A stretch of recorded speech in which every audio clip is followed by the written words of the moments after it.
کی بدولت مجھے السلام علیکم ورحمۃ اللہ وبرکاتہ۔ الحمد للہ رب العالمین والصلاة والسلام على سید الانبیاء والمرسلین وعلى آلہ الطیبین الطاہرین واصحابہ الاجمعین الاکرمین، اما بعد۔ قال اللہ تبارک وتعالی اعوذ باللہ من الشیطان الرجیم بسم اللہ الرحمن الرحیم ولا تحسبن الذين قتلوا في سبيل الله أمواتا بل أحياء عند ربهم يرزقون، صدق الله العظيم وصدق رسوله النبي الأمين الكريم، وقال جل وعلا في عظمة حبيبه إن الله وملائكته يصلون على النبي يا أيها الذين آمنوا صلوا عليه وسلموا تسليما،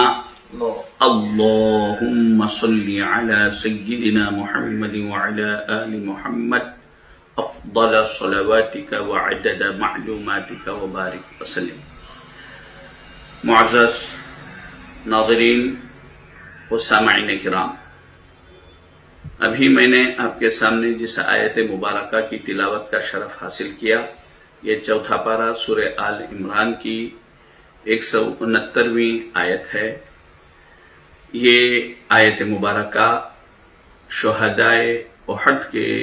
حق میں نازل ہوئی۔ آج چونکہ 15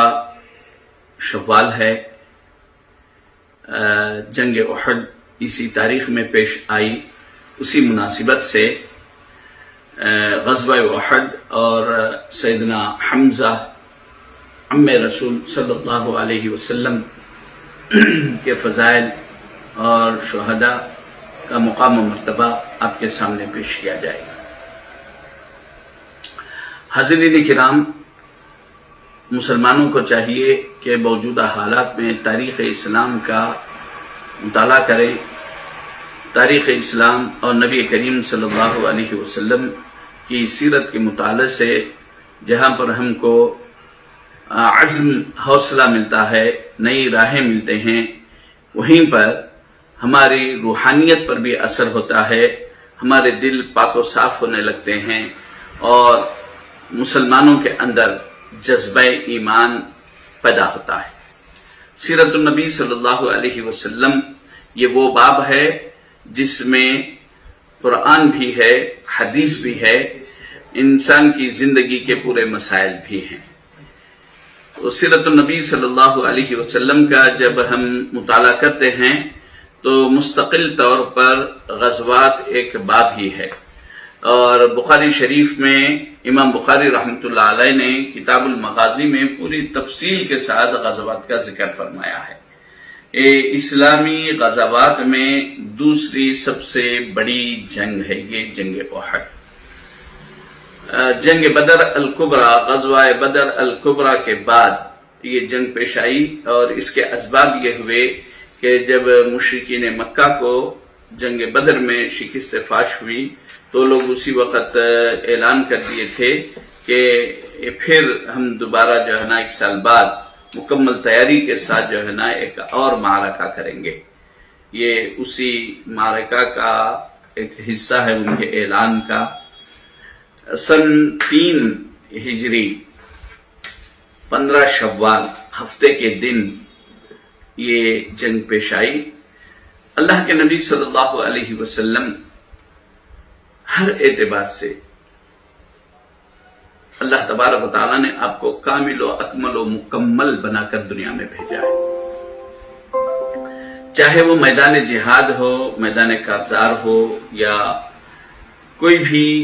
دوسرا معاملہ ہو، کہ اللہ کے نبی صلی اللہ علیہ وسلم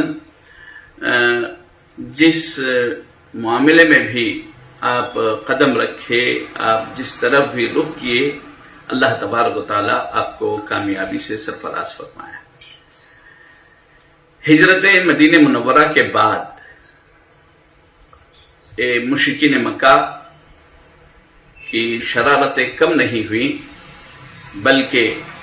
مسلمانوں کو یہ دھمکیاں دیتے تھے کہ تم لوگ مدینہ جا کر یہ نہیں سمجھنا کہ اب امن میں آ گئے. مختلف طریقوں سے مشرکین مکہ مسلمانوں کو ستاتے تھے تاکہ اسلام امن و چین کے ساتھ پھیلنے نہ پائے، پھلنے پھولنے نہ پائے. اسی سبب سے غزوہ بدر پیش آیا، اس کے بعد غزوہ احد بھی پیش آیا. غزوہ احد یہ اگرچہ کہ مشرکین مکہ کے لیے یہ بدر کا انتقام تھا، چونکہ غزوہ بدر میں بڑے بڑے رؤساء، مشرکین مکہ کے بڑے بڑے سردار، ابو جہل، شیبہ وغیرہ جیسے لوگ مارے گئے تھے. ان کا بدلہ لینے کے لیے ابو جہل کے بیٹے عکرمہ، جو بعد میں فتح مکہ کے بعد مسلمان ہوئے، یہ بہت بڑھ چڑھ کر اس میں حصہ لیے. ابو سفیان جو ابھی مسلمان نہیں ہوئے تھے، وہ تو غزوہ احد میں مشرکین مکہ کی کمانڈری کیے. تو اس طرح اور بھی حضرت خالد ابن ولید، یہ بھی ابھی مسلمان نہیں ہوئے تھے، یہ بھی جو ہے اس غزوے میں بڑھ چڑھ کر حصہ لیے تھے. اس کی وجہ یہ تھی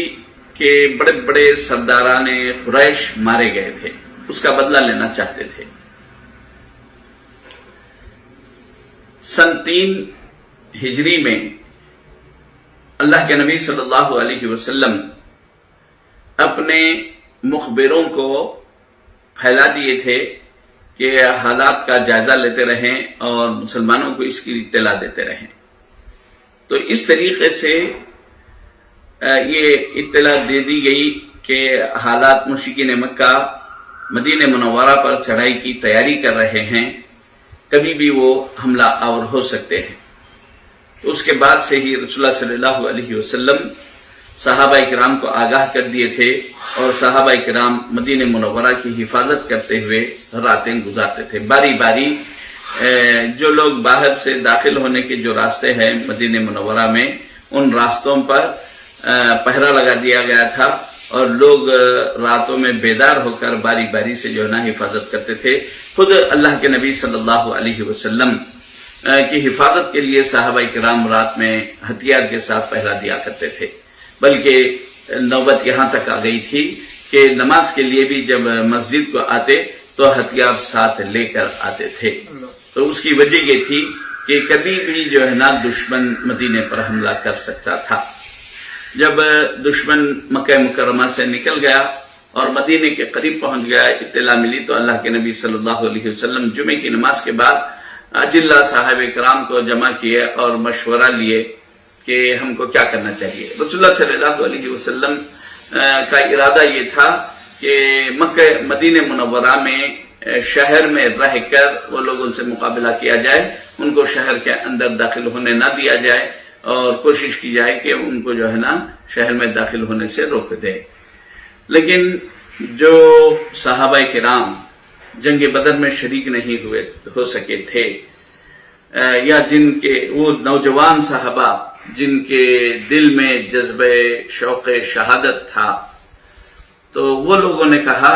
کہ ہم شہر کے باہر نکل کر جو ہے مقابلہ کریں گے، تاکہ جو ہے نا آمنا سامنا ہو اور لڑائی ہو. اللہ کے نبی صلی اللہ علیہ وسلم کا ارادہ کچھ اور تھا، لیکن جب دیکھے کہ نوجوان صحابہ کے اندر جذبہ ہے، ان کے جذبے کا لحاظ رکھنا اور اس کی قدر کرتے ہوئے حضور صلی اللہ علیہ وسلم اندر تشریف لے گئے، اور 2 زراح یعنی نیچے اور اوپر کا زراح پہن کر باہر تشریف لائے. اسی اثنا میں جو صاحب سر رسول اللہ حضرت ابو بکر صدیق رضی اللہ عنہ تھے، اور حضرت عمر رضی اللہ عنہ، اجلہ صحابہ، تو ان لوگوں نے صحابہ کرام کو سمجھایا کہ رسول اللہ صلی اللہ علیہ وسلم کا منشا کچھ اور ہے، آپ لوگوں کی وجہ سے یہ جو ہے باہر لڑنے کے ہیں، ورنہ حضور صلی اللہ علیہ وسلم چاہتے ہیں کہ شہر مدینہ میں رہ کر مدینے کی عورتوں کی، بچوں کی حفاظت کرتے ہوئے، اپنے شہر کی، اپنے گھردار کی حفاظت کرتے ہوئے ان سے لڑنا چاہتے تھے. چونکہ مدینہ منورہ کی گزرگاہ راستہ مسائل ہے، چو طرف سے پہاڑوں سے گھرا ہوا تھا، ایک راستہ تھا، تو وہ آسانی کے ساتھ جو ہے نا وہ لوگوں کو شکست دے سکتے تھے. لیکن صحابہ کرام کو جب حضرت صدیق اکبر رضی اللہ عنہ دیگر صحابہ سمجھائے تو بات سمجھ میں آ گئی. وہ چاہتے تھے کہ حضور صلی اللہ علیہ وسلم کے منشے پر چھوڑ دیا جائے، لیکن حضور صلی اللہ علیہ وسلم نے ارشاد فرمایا کہ جب تیاری ہو چکی تو اب باہر نکل کر ہی مقابلہ کریں گے. تو اس طرح جمعے کے دن نماز جمعہ کے بعد جو ہے آپ احد کی طرف روانہ ہوئے اور رات تک پہنچ گئے. پھر جو ہے دوسرے دن ہفتے کے دن یہ معاملہ پیش آیا. اللہ کے نبی صلی اللہ علیہ وسلم صحابہ کرام کی صفوں کو ترتیب دیے. میمنہ میسرہ حضرت زبیر ابن عوام کو جو ہے نا تیار کیے، اور رسول اللہ صلی اللہ علیہ وسلم اسد اللہ و اسد رسول اللہ، رسول اللہ صلی اللہ علیہ وسلم کا ساتھ دینے والے حضرت حمزہ رضی اللہ تعالیٰ عنہ جو مکہ مکرمہ میں بھی ساتھ دیے تھے اور یہاں بھی ساتھ رہے، اور رسول اللہ صلی اللہ علیہ وسلم حب رسول اللہ کہلاتے تھے، بہت چہیتے تھے. تو یہ بھی بڑھ چڑھ کر حصہ لیے، اور حضرت حمزہ رضی اللہ تعالیٰ عنہ بھی ان لوگوں میں سے تھے جو یہ چاہتے تھے کہ شہر کے باہر جا کر لڑے. جنگ بدر میں بھی حضرت حمزہ رضی اللہ تعالیٰ عنہ نے اپنی بہادری کا ثبوت دیا اور کئی لوگوں کو تحقیق کیا تھا. اجلہ صحابہ کرام رسول اللہ صلی اللہ علیہ وسلم کے ساتھ تھے. جانے کے بعد حضور صلی اللہ علیہ وسلم بدر میں فجر کے بعد پوری ترتیب، سامنے کون رہیں گا، سیدھے جانب کون رہیں گے، بائیں جانب کون رہیں گے، یہ پوری ترتیب ہو گئی، اور اعلان کر دیے کہ جو ہے کن کن لوگوں کے لیے بچنا چاہیے. عزیزان گرامی، یاد رکھیں اسلام کبھی اپنے سے پہل نہیں کیا ہے. یقیناً کتاب المغازی جنگ کا بیان مستقل ایک بیان ہے، لیکن آج کی جو جنگیں ہیں ان کو سامنے رکھ کر رسول اللہ صلی اللہ علیہ وسلم کی سیرت اور آپ کے 10-11 سالہ ہجرت کے بعد کی زندگی کا مطالعہ کریں تو پتہ چلتا ہے کہ رسول اللہ صلی اللہ علیہ وسلم اتنے جنگیں کیے ہیں، لیکن اس میں جانی نقصان بہت ہی کم ہوا. یعنی آج کل کے اعتبار سے اگر دیکھیں تو نئے کے برابر ہے. آج جو ہے ہم نہتے لوگوں پر بمیں برسا دے رہے ہیں، لوگوں کے جان کی کوئی قدر نہیں ہے، بلکہ اللہ تبارک و تعالیٰ نے انسان کی جان کی اہمیت اور قدر بتلائی ہے. ناحق کسی پر ہتھیار اٹھانے، ہتھیار چلانے سے اسلام روکتا ہے. تو اب اس سے اندازہ لگا لیجئے کہ اسلام انسان کی کتنی قدر کرتا ہے، اس کے جان کی اہمیت کتنی ہے. حضرت علی رضی اللہ تعالی عنہ کو حضور صلی اللہ علیہ وسلم ایک مرتبہ آپ تاکید فرمائے، نصیحت فرمائے تھے کہ علی تم 100 کافروں کو مارو تو یہ کوئی جو ہے نا اہم بات نہیں ہوئی، بلکہ تم سے اگر ایک کافر بھی تمہاری ہدایت پر، تمہارے سمجھانے پر مسلمان ہو گیا تو اس ایک آدمی کا مسلمان ہونا تمہارے لیے 100 سرخ اونٹوں سے زیادہ افضل و بہتر ہے. تو اسلام انسان کی جان کی حفاظت کرتا ہے، بصورت مجبوری اپنا دفاع کرتا ہے اسلام. اور رسول اللہ صلی اللہ علیہ وسلم کے جتنے جنگیں ہیں یہ دفاعی جنگ ہیں، خود سے پہل نہیں کیے. تو اس سے خود اندازہ ہوتا ہے کہ جب کہ بدر میں شکست فاش ہوئی کفار مکہ کو، یہ لوگ خاموش نہیں بیٹھے بلکہ چیلنج کر کے گئے کہ ہم آئندہ تیاری کر کر آئیں گے.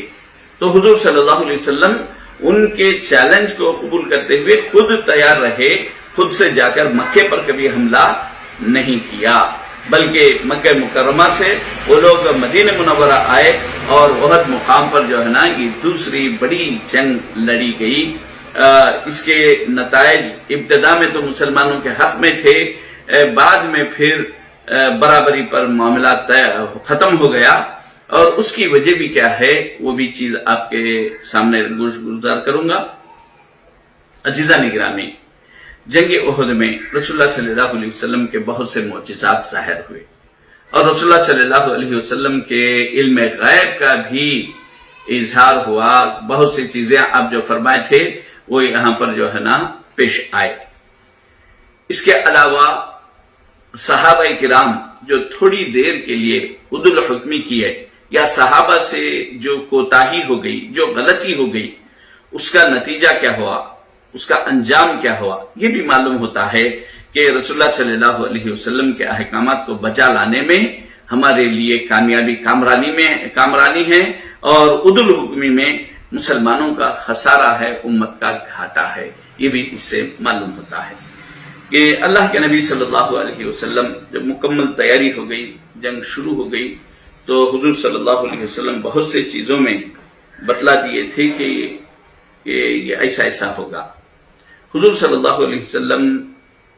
جبل احد کو اپنے پشت کی طرف رکھے، میدان کی طرف رخ کیا، اور اپنی حفاظت کے لیے کہ دشمن پیچھے سے حملہ آور نہ ہو، 50 تیر انداز صحابہ کرام کو جبل رمات پر، اس پہاڑ پر جو ہے نا متعین کر دیا. اور حضور صلی اللہ علیہ وسلم سختی سے یہ فرما دیے کہ ہم کو فتح ہوئے یا شکست ہوئے، کسی صورت تم یہ پہاڑ سے ہٹنا نہیں. یہ تاکید اللہ کے نبی صلی اللہ علیہ وسلم نے صحابہ کرام کو کر دیا تھا، اور اس کے نتیجے میں ابتدا میں مسلمانوں کو فتح عظیم ہوئی. شروع پہلے ہی حملے میں مسلمان کامیاب ہو گئے، اور دشمن ہوش باختہ ہو گئے، ان کے ہوش اڑ گئے، اور میدان جنگ سے بھاگنے لگے، فرار اختیار کیے. اور جب وہ لوگ فرار ہونے لگے، صحابہ کرام مال غنیمت کو جمع کرنے لگے. وہ صحابہ کرام جو 50 صحابہ تیر انداز صحابہ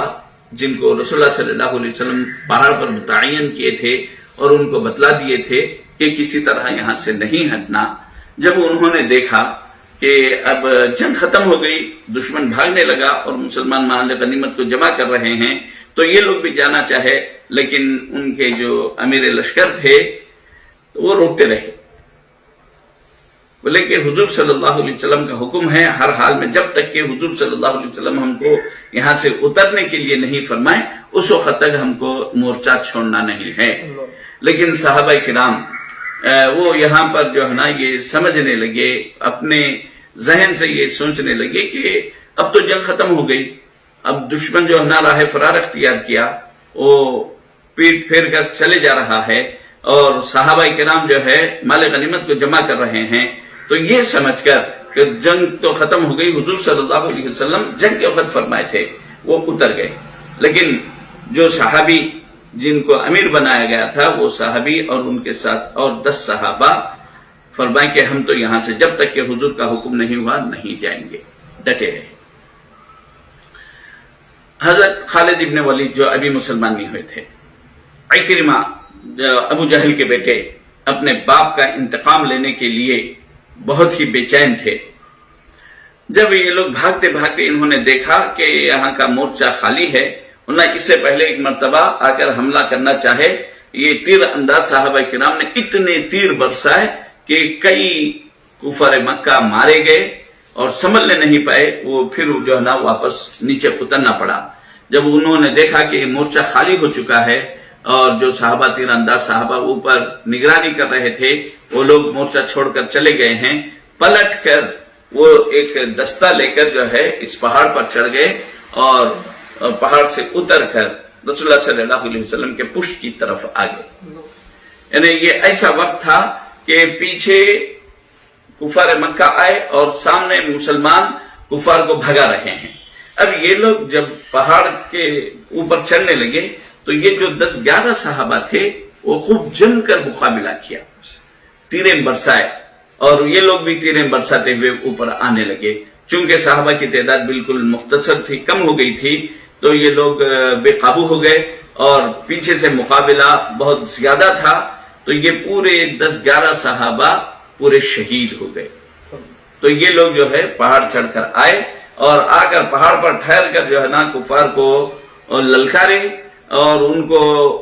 آواز دی کہ پلٹو جو ہے نا، اب جو ہے ہم لوگ تمہاری مدد کے لیے آ گئے ہیں۔ تو اس طرح جو لوگ بھاگ رہے تھے وہ لوگ پلٹ گئے اور یہ لوگ بھی پہاڑ سے نیچے اتر گئے، تو مسلمان بیچ میں ہو گئے، آگے سے اور پیچھے سے کفار مسلمانوں کو گھیرے میں لے لیا۔ یہی وہ وقت تھا جب کہ رسول اللہ صلی اللہ علیہ وسلم کو ڈھونڈ کر، اس لیے کہ مقصد یہ تھا کہ حضور کو کسی طرح نعوذ باللہ شہید کر دیں، اگر یہ شہید ہو جائیں گے تو پورا قصہ ختم ہو جائے گا۔ تو ایک شخص جو ہے تیر چلایا رسول اللہ صلی اللہ علیہ وسلم کی طرف، اور صحابہ کرام، کچھ صحابہ حضور کا دفاع کرتے رہے، اور یہ ایسا وقت تھا کہ مسلمان آپس میں جو ہے نا مدبھیڑ ہو گئے، ایک دوسرے کو نہیں پہچان رہے تھے۔ صرف 9 صحابہ کرام تھے، جس میں سے 7 انصاری تھے اور 2 مہاجر صحابہ رسول اللہ صلی اللہ علیہ وسلم کی حفاظت کر رہے تھے، اور آنے والے تیروں کو، ان چیزوں کو جو ہے نا سنبھال رہے تھے، روک رہے تھے۔ تو یہ جو صحابہ کرام تھے، رسول اللہ صلی اللہ علیہ وسلم فرمائے کہ کون ہے جو میری حفاظت کرے اس کے لیے جنت ہے۔ صحابہ کرام آتے حضور کے دفاع میں، آگے بڑھتے، وہ لوگوں سے مقابلہ کرتے اور شہید ہو جاتے۔ اس طرح پورے 7 انصار صحابہ ایک کے بعد دیگرے شہید ہوتے چلے گئے۔ ورنہ یہ حال تھا کہ جب جنگ کی ابتدا ہوئی تو کفار مکہ کو میدان میں ٹکنے نہیں دیے، جو علم لے کر آگے بڑھتا اس کو تہ کر دیا جاتا تھا۔ اس کے بعد 2 مہاجر صحابہ کرام تھے، وہ بھی آگے بڑھے، تو اتنے میں رسول اللہ صلی اللہ علیہ وسلم ایک گڑھے میں اتر گئے۔ شیطان آواز بلند کر دیا کہ نعوذ باللہ رسول اللہ صلی اللہ علیہ وسلم شہید ہو گئے۔ ایک کافر تھا جو رسول اللہ صلی اللہ علیہ وسلم پر ہتھیار پھینکا تھا، جس کی وجہ سے رسول اللہ صلی اللہ علیہ وسلم زخمی ہو گئے تھے، ان نے اعلان کر دیا کہ جو ہے میں نعوذ باللہ رسول اللہ صلی اللہ علیہ وسلم کو شہید کر دیا۔ یہ بات مشہور ہو گئی، تو اس کی وجہ سے مسلمانوں کی ہمتیں پست ہو گئی۔ مسلمان کو اب کچھ سمجھ میں نہیں آ رہا تھا اب کیا کرے۔ ایسے میں حضرت عمر رضی اللہ تعالیٰ عنہ کچھ صحابہ کرام کے پاس سے گزرے، کہنے لگے کیا سوچ رہے ہو؟ بولے کیا اب ہم رہ کے کیا کریں؟ بولے تم کو کرنا یہ ہے کہ جس کام کو رسول اللہ صلی اللہ علیہ وسلم لائے اور جس چیز کے لیے ہم کو یہاں پر لے کر آئے، وہ کام کو ہم کو مکمل کرنا ہے۔ اگر حضور صلی اللہ علیہ وسلم شہید بھی ہو گئے تو ہم دنیا میں رہ کر، زندہ رہ کر کیا کریں گے؟ لڑتے لڑتے اسلام کے لیے ہم بھی شہید ہو جائیں گے۔ تو ایک عزم، ایک حوصلہ حضرت عمر رضی اللہ تعالیٰ نے دلائے۔ اس کے بعد صحابہ کرام پھر اپنے ہتھیاروں کو سنبھالے اور کفار سے لڑنے لگے۔ لڑتے لڑتے رسول اللہ صلی اللہ علیہ وسلم کے قریب تک پہنچ گئے اور حضور کو اپنے حصار میں لے لیا حفاظت کرے۔ اسی وقت میں رسول اللہ صلی اللہ علیہ وسلم کا قود، آپ کی جو جنگی ٹوپی تھی، وہ اس کی کڑیاں آپ کے چہرے مبارک میں دھس گئے، اور اسی وقت میں آپ کا دندان مبارک، آپ کا دانت، اوپر کا دانت شہید ہو گیا، ٹوٹ گیا، اور یہ جو کڑیاں نہیں نکل رہے تھے، ایک صحابی بہت مشکل سے نکالے۔ جب اپنے دانتوں سے پکڑ کے کھینچ کے نکالنے لگے تو اس وقت میں وہ صحابی کے 2 دانت ٹوٹ گئے، شہید ہو گئے۔ تو اس کے بعد خون جب مسلسل نکلنے لگا تو بی بی فاطمہ رضی اللہ تعالی عنہا یہ آئی اور حسیر چٹائی کو جلا کر اس کا جو کردوا تھا، جو راکھ تھی، اس کو جو ہے وہ خون کی جگہ دبا دیے تو خون رک گیا۔ تو عزیزان گرامی، اللہ کے نبی صلی اللہ علیہ وسلم جب ٹھہرے، صحابہ کرام دیکھ لیے، تو دیکھنے کے بعد جو ہے صحابہ کرام پھر تازہ دم ہو گئے اور مقابلہ کرنے لگے۔ مقابلہ کرتے کرتے کفار کو حضور صلی اللہ علیہ وسلم سے دور بھگا دیا۔ اس طرح یہ جنگ جو مسلمانوں کو پہلے کامیابی نصیب ہوئی تھی، بعد میں پھر مسلمان تقریباً 70 صحابہ کرام اس جنگ میں شہید ہوئے، جلیل القدر صحابہ، جن میں حضرت حمزہ رضی اللہ تعالیٰ عنہ جو ام رسول ہیں، یہ خاص طور پر جو ہے نا تذکرے کے قابل ہیں۔ انہوں نے اس جنگ میں اپنے بہادری کے جواہر بتلائے اور کئی لوگوں کو تحت کیا۔ اخیر میں وحشی نامی ایک غلام تھا، یہ حبشی غلام ہے، اور اس کا آقا نے یہ کہا تھا کہ اگر تو حضرت حمزہ کو شہید کر دے گا میں تجھ کو آزاد کر دوں گا۔ اس کی وجہ یہ تھی کہ وہ جو اس کا آقا تھا اس کا بھائی جنگ بدر میں مارا گیا تھا، اس کا انتقام لینا چاہتا تھا۔ تو وحشی جو ہے یہ نیزہ چلانے میں بہت ماہر تھا، ویسے حبشہ کے لوگ نیزہ چلانے میں بہت مہارت رکھتے ہیں، جیسا کہ صحابہ کرام تیر اندازی میں مہارت رکھتے تھے، تو وہ طاق میں تھا کہ کسی طرح جو ہے حضرت حمزہ رضی اللہ تعالیٰ عنہ کو قابو میں لے کر جو ہے نا ان پر وار کیا جائے۔ ایسے وقت میں جبکہ حضرت حمزہ رضی اللہ عنہ مسلسل جس صف کی طرف جاتے وہ صف میں جو ہے نا پورے لوگوں کو جو ہے نا بھگا دیتے تھے، یعنی یوں سمجھیے کہ بکریوں کے مندے میں ایک شیر گھس گیا ہے تو اس سے بچنے کے لیے بکریاں جو ہے نا ریوڑ ادھر ادھر پھیل جاتا، تو اس طرح حضرت حمزہ اسد اللہ، اللہ کا شیر تھا، یہ جس صف کی طرف جاتے لوگ پریشان ہوتے اور اپنے آپ کو بچانے کی فکر کرتے تھے۔ تو ایسے میں آپ کسی پر وار کر رہے تھے، اسی وقت جو ہے موقع دے کر یہ وحشی حملہ کیا اور آپ کے ناف کے نیچے وہ نیزہ چھپ گیا۔ تو اسے آپ چاہتے تھے کہ آگے بڑھ کر وہ وحشی پر وار کریں، لیکن جو ہے نا وہ وار اتنا تیز تھا کہ پیچھے تک نکل گیا اور آپ جو ہے اپنے آپ کو سنبھال نہیں سکے اور بے ہوش ہو کر گر پڑے۔ تو عزیزان گرامی، وحشی بعد میں مسلمان ہو گیا۔ یہ مسلمان ہونے کے بعد ان کا ایک کارنامہ یہ ہے کہ یہ مسلمہ کذاب کو تہدید کیا۔ تو یہ ہمیشہ وحشی کو اسلام لانے کے بعد بہت غم ہوتا تھا کہ میں ایک بہت بڑی ہستی کو میں نے قتل کیا، شہید کیا، لیکن جب مسلمہ کذاب کو قتل کیے تو کہنے لگے کہ اسلام لانے سے پہلے ایک بہت بڑے اسلام کے چاہنے والے کو، اللہ اور اس کے رسول کے حبیب کو میں مارا تھا، لیکن اسلام لانے کے بعد اللہ کے دشمن کو، اللہ کے رسول کے اتنے بڑے دشمن کو میں نے قتل کیا، مارا۔ تو حضرت حمزہ رضی اللہ تعالیٰ عنہ ان کے بہت بڑے مناقب ہیں۔ سب سے بڑی فضیلت تو یہ ہے کہ اللہ کے نبی صلی اللہ علیہ وسلم جب جنگ ختم ہوئی تو شہداء احد کو جمع کیا جانے لگا، تو تقریباً 70 سے زائد شہداء تھے۔ پہلے تو حضرت حمزہ رضی اللہ تعالیٰ عنہ کی نماز جنازہ پڑھی گئی اور اس پر روایتوں میں آتا ہے کہ 7 تکبیر آپ نے کہا، یعنی حضرت حمزہ کے اعزاز میں تکبیرات اضافہ کیے۔ نماز جنازہ میں 4 تکبیر فرض ہیں، 4 سے کم اگر ہوں تو نماز نہیں ہوتی۔ 4 کے بجائے اگر کسی نے غلطی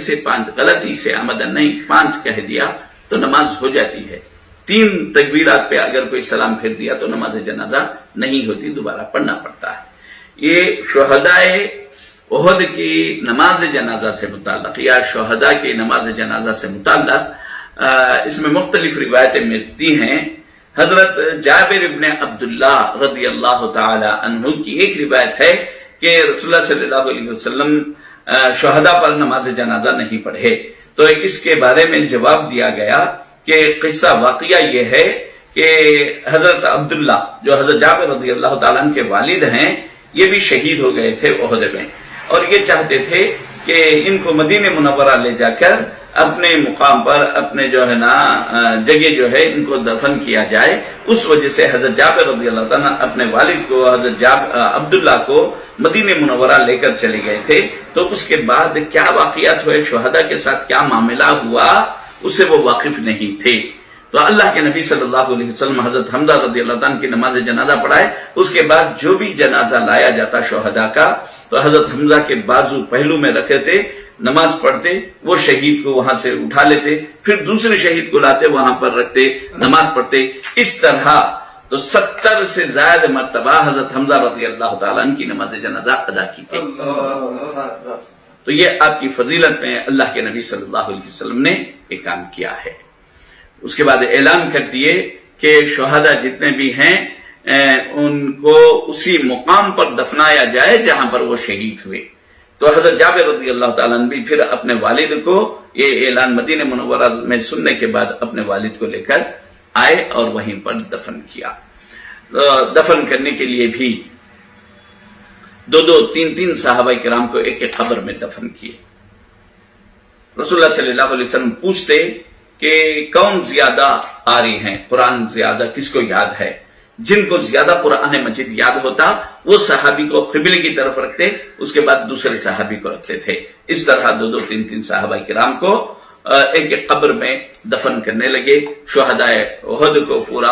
احد میدان ہی میں دفن کیا گیا۔ حضرت حمزہ رضی اللہ تعالی عنہ کو مسلح کر دیے تھے۔ ہند جو ابو سفیان کی بیوی ہیں، بعد میں فتح مکہ میں اسلام لا لیے، تو یہ مسلح کر کے ناک کان وغیرہ نکال کر گلے کا ہار بنا کر جو ہے نا پہن کر فخر کرنے لگے، اور کلیجہ وغیرہ نکال کر کچا چھپانے لگے۔ تو یہ حالت دیکھ کر رسول اللہ صلی اللہ علیہ وسلم کے آنکھوں سے آنسو جاری ہو گئے۔ حضرت صفیہ جو حضرت حمزہ کی بہن ہیں، حضرت زبیر ابن عوام کی پھوپھی، تو یہ دیکھنے آ رہے تھے کہ رسول اللہ صلی اللہ علیہ وسلم کو معلوم ہوا، تو حضرت زبیر کو فرمائیں کہ تم اپنے پھوپھی کو روک دو۔ اس کی وجہ یہ تھی کہ کہیں اس حالت کو دیکھ کر بے قابو نہ ہو جائے اور انہیں پلانے لگیں۔ تو حضرت زبیر ابن عوام جو عشر مبشرہ صحابہ میں سے ہیں، رسول اللہ صلی اللہ علیہ وسلم کے دفاع کے لیے ٹھہرے ہوئے تھے اور اپنے جواں مردی کے شجاعت کے جو ہے کارنامے میدان احد میں جنگ احد میں بتلائے تھے، تو یہ آگے جا کر اپنے پھوپھی کو روکنے لگے۔ تو پھوپھی نے کہا کہ میں جانتی ہوں، مجھے اطلاع مل چکی ہے کہ میرا بھائی نہ صرف شہید ہوا بلکہ اس کا مسلح بھی کیا گیا ہے، میں جزا فضا نہیں کروں گی۔ تو اس پر ان کو اجازت ملی، اور جب وہ آ کر دیکھے تو انا للہ و انا الیہ راجعون پڑھے اور واپس ہو گئے۔ تو عزیزان گرامی، اللہ کے نبی صلی اللہ علیہ وسلم کو بہت غم تھا، حتیٰ کہ جب ہند مسلمان ہو گئی تو اس کے بعد بھی کہے کہ اگر تم سامنے آئے تو میرے چچا حضرت حمزہ کی یاد آ جاتی ہے، اس وجہ سے تم میرے سامنے نہ آیا کرو۔ شہداء کے بارے میں اللہ تبارک و تعالیٰ کا فرمان ہے، جو آیت میں نے سورہ آل عمران کی تلاوت کی، کہ اس میں شہید کو جو اللہ کی راہ میں مارے گئے ان کو اللہ تعالیٰ رزق دیتا ہے، ان کے قبروں میں رزق دیتا ہے، اور دوسری آیت میں ہے وہ زندہ ہیں ان کو مردہ مت کہو، یہاں تک کہا گیا کہ حضرت جابر رضی اللہ تعالی عنہ خود بیان کرتے ہیں کہ ان کے والد کو جب دفنایا گیا تو بعد میں قبر کھل گئی تھی، قبر میں گڑا پڑ گیا، تو لوگوں نے کہا کہ آپ کے والد کی قبر کھل گئی ہے، تو جا کر اس کو بند کرنے کے لیے گئے تو اس قبر میں دو صحابہ تھے، ایک ان کے والد تھے اور ایک صحابی تھے۔ تو ایک صحابی کو زخم لگ گیا تھا، وہ ہاتھ ان کے زخم پر تھا، تو صحابہ کرام جب ہاتھ ہٹائے تو زخم سے خون جاری ہو گیا۔ یعنی مرنے کے بعد آدمی کے جسم سے خون نہیں نکلتا لیکن خون جاری ہو گیا، مطلب یہ ہے اللہ تعالیٰ جو فرمایا کہ وہ زندہ ہیں اور ان کو رزق ملتا ہے، وہ زندہ ہونے کا ثبوت صحابہ کرام نے دیکھ لیا کہ کئی سال بعد اس واقعے کے تقریباً 40 سال بعد جب قبر میں جو ہے نا یہ واقعہ پیش آیا تو ہاتھ ہٹائے تو خون جاری ہو گیا، پھر اس ہاتھ کو اسی مقام پر رکھ دیا گیا۔ ایک صحابی پوچھنے لگے کہ یہ تو ان کی کیفیت بتلائے، ان کے کفن کیسے تھے؟ تو کہنے لگے کہ جس طرح ہم دفنائیں، دفن کے وقت ان کے کفن کی جو رنگت تھی، جو کیفیت تھی، 40 سال کے بعد بھی ان کے کفن کی وہی کیفیت تھی۔ بعض صحابہ کرام پر کپڑا نہ ملنے کی وجہ سے ان کے پیروں پر گھاس ڈال دیا گیا تھا، 40 سال کے بعد بھی وہ گھاس اسی حالت میں تھا، ورنہ گھاس اگر مٹی میں مل جائے تو کچھ دنوں کے بعد وہ مٹی ہو جاتا ہے، لیکن صحابہ کرام کے جسم سے جو چیز لگی، چاہے وہ کاڑی لگے یا کپڑا لگے، وہ محفوظ ہے۔ نہ صرف ان لوگوں کے جسم محفوظ ہیں بلکہ ان کے جسم سے جو چیز متصل ہے اللہ تعالیٰ اس کو بھی محفوظ کر دیا ہے۔ تو عزیزان گرامی، حضرت حمزہ رضی اللہ تعالیٰ یہ سابقین الاولین میں سے ہیں۔ حضرت عمر رضی اللہ تعالیٰ سے پہلے ہی اسلام لائے، اور ان کی اسلام لانے کے بعد اسلام کو بہت زیادہ مدد ملی، اور جب اللہ کے نبی صلی اللہ علیہ وسلم حضرت عمر رضی اللہ تعالیٰ کے اسلام لانے کے بعد کعبۃ اللہ میں نماز پڑھنے کے لیے 20 صحابہ کی جو 2 ٹکڑیاں کیے تھے، تو اس میں ایک ٹکڑی کے سپاہ سالار امیر حضرت حمزہ رضی اللہ تعالیٰ کو بنے تھے، اور ایک ٹکڑی کے حضرت عمر رضی اللہ تعالیٰ۔ تو حضرت حمزہ رضی اللہ تعالیٰ مکہ مکرمہ کے بہادروں میں سے ایک بہادر تھے۔ تو ان کے اسلام لانے کے بعد کفار مکہ کی ہمتیں پست ہو گئی تھیں، بلکہ یہ جب اسلام لائے تو اسلام لانے سے پہلے کچھ واقعہ ہوا تھا۔ ابو جہل رسول اللہ صلی اللہ علیہ وسلم کو تکلیف دیا تھا، ایک پتھر پھینکا تھا جس کی وجہ سے حضور کا جسم زخمی ہو گیا تھا۔ جب یہ پتہ چلا باندی سے، تو حضرت حمزہ رضی اللہ عنہ جا کر ابو جہل کے سر پر اپنی کمان لے کر مارے، اس کا سر زخمی کر دیے، اس کے بعد کہے کہ جو ہے نا سن لے میں مسلمان ہو گیا۔ اور ادھر اللہ کے نبی صلی اللہ علیہ وسلم کو تلاش کرتے ہوئے کعبۃ اللہ کے پاس آئے، تو آپ ایک کونے میں سجدہ ریز ہیں، اللہ سے دعائیں کر رہے ہیں۔ جا کر جو ہے حضرت حمزہ رضی اللہ عنہ رسول اللہ صلی اللہ علیہ وسلم کو آواز دیے، پہلی آواز، دوسری آواز میں سر نہیں اٹھائے، تیسری آواز میں سجدے سے سر اٹھائے، دیکھے کہ جو ہے نا زخم سے خون رس رہا ہے، کہے کہ میں نے تمہارا بدلہ لے لیا۔ حضرت حمزہ رضی اللہ تعالیٰ عنہ سمجھ رہے تھے کہ شاید میرا بھتیجا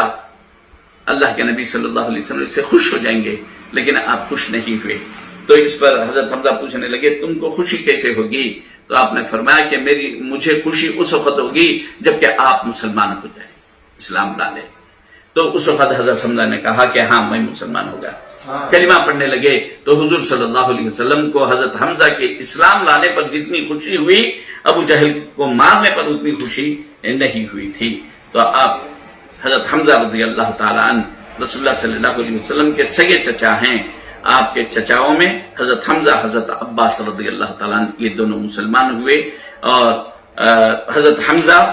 جنگ احد میں شہید ہوئے، اور حضرت عباس رضی اللہ تعالیٰ عنہ بہت بعد تک رہے، اور حضرت عباس رضی اللہ تعالیٰ عنہ کے بھی مناقب ہیں، آپ کے بھی فضائل ہیں۔ اور صلاۃ التسبیح جو